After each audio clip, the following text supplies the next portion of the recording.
Muchas gracias, presidente. Llegamos al día final. Este día 6 de agosto del año 2014 será recordado como el día en que se suscribió legislativamente el Acta de la Ignominia, que da cuenta del arribo lastimoso de un México desangrado al siglo XXI. En algunos años, y quizá no muchos, a todas y todos nosotros se nos podrá juzgar de manera ponderada por nuestros aciertos y por nuestros errores, por las palabras dichas y por los silencios escuchados, por las convicciones en el combate y por las razones en el debate. Quienes lo hagan sabrán sobradamente, sin ninguna duda, quién acertó y quién se equivocó. La historia no nos absolverá. Los mexicanos nos juzgarán, y muy rápidamente.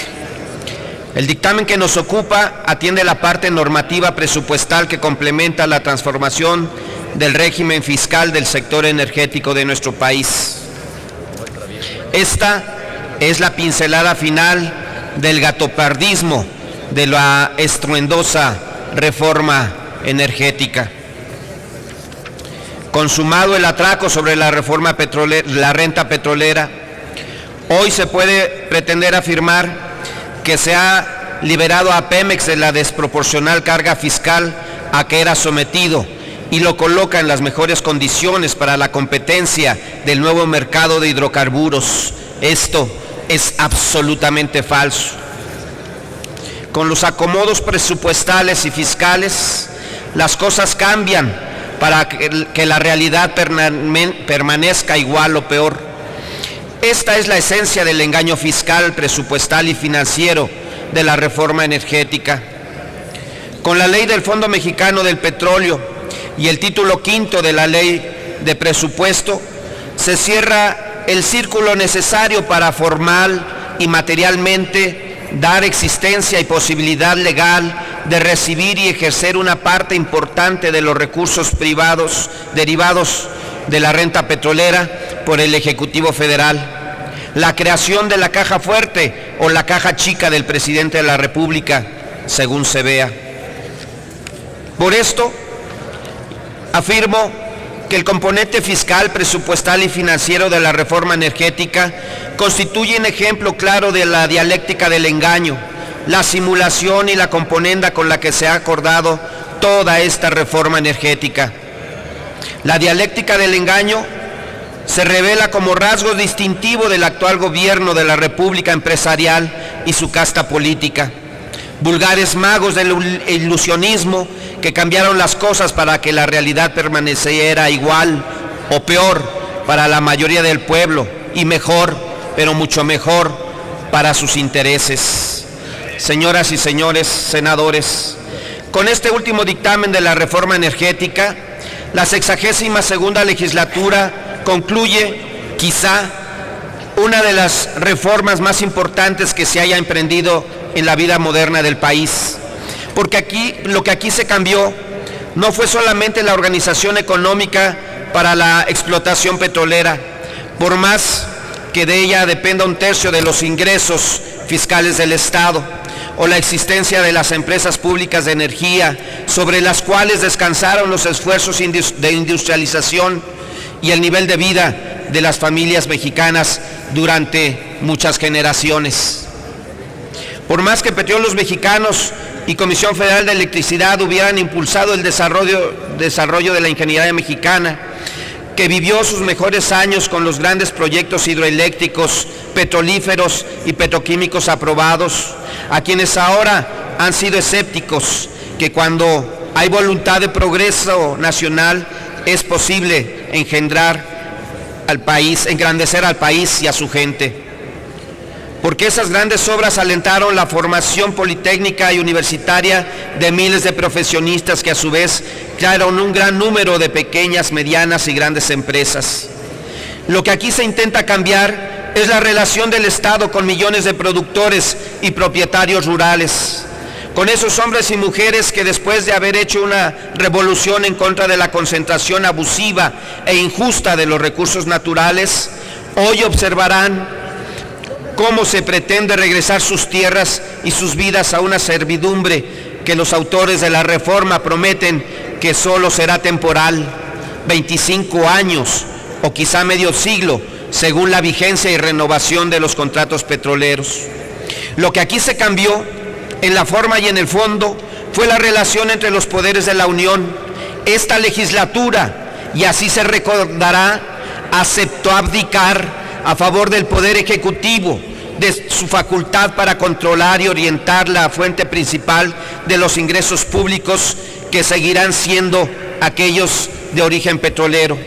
La 62ª legislatura aceptó que esos ingresos se transformaran artificialmente en un elemento no fiscal que podrá ser colectado por una empresa privada y enviada al Banco Central, para que desde ahí el director del banco y el secretario de Hacienda determinen al Congreso lo que pueden integrar al presupuesto federal y en qué se debe gastar, haciendo de esta representación popular solo un instrumento procesal de las decisiones de la alta burocracia gubernamental.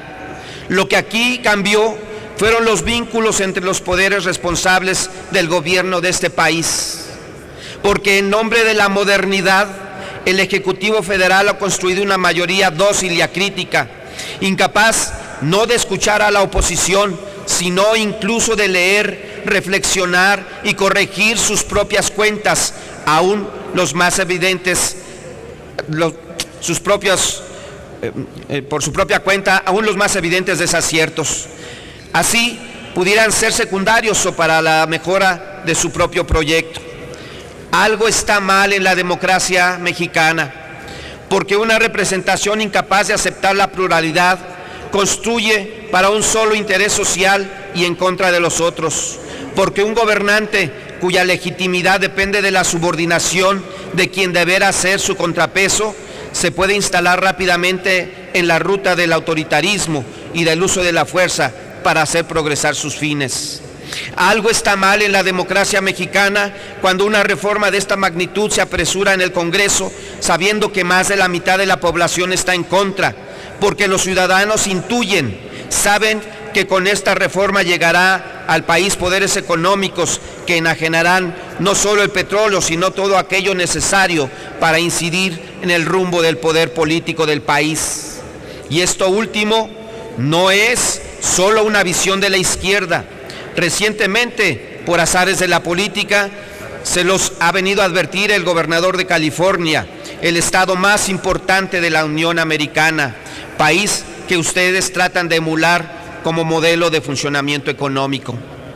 Pero la mayoría de la población está en contra de esta reforma, no por un instinto abstracto producto de su nacionalismo, sino porque ha experimentado una y otra vez el fracaso de las privatizaciones impuestas sobre servicios públicos, que reduce las condiciones de bienestar y que destruye las esperanzas familiares de progreso. No, esta reforma no solo es una reforma de los sistemas energéticos del país.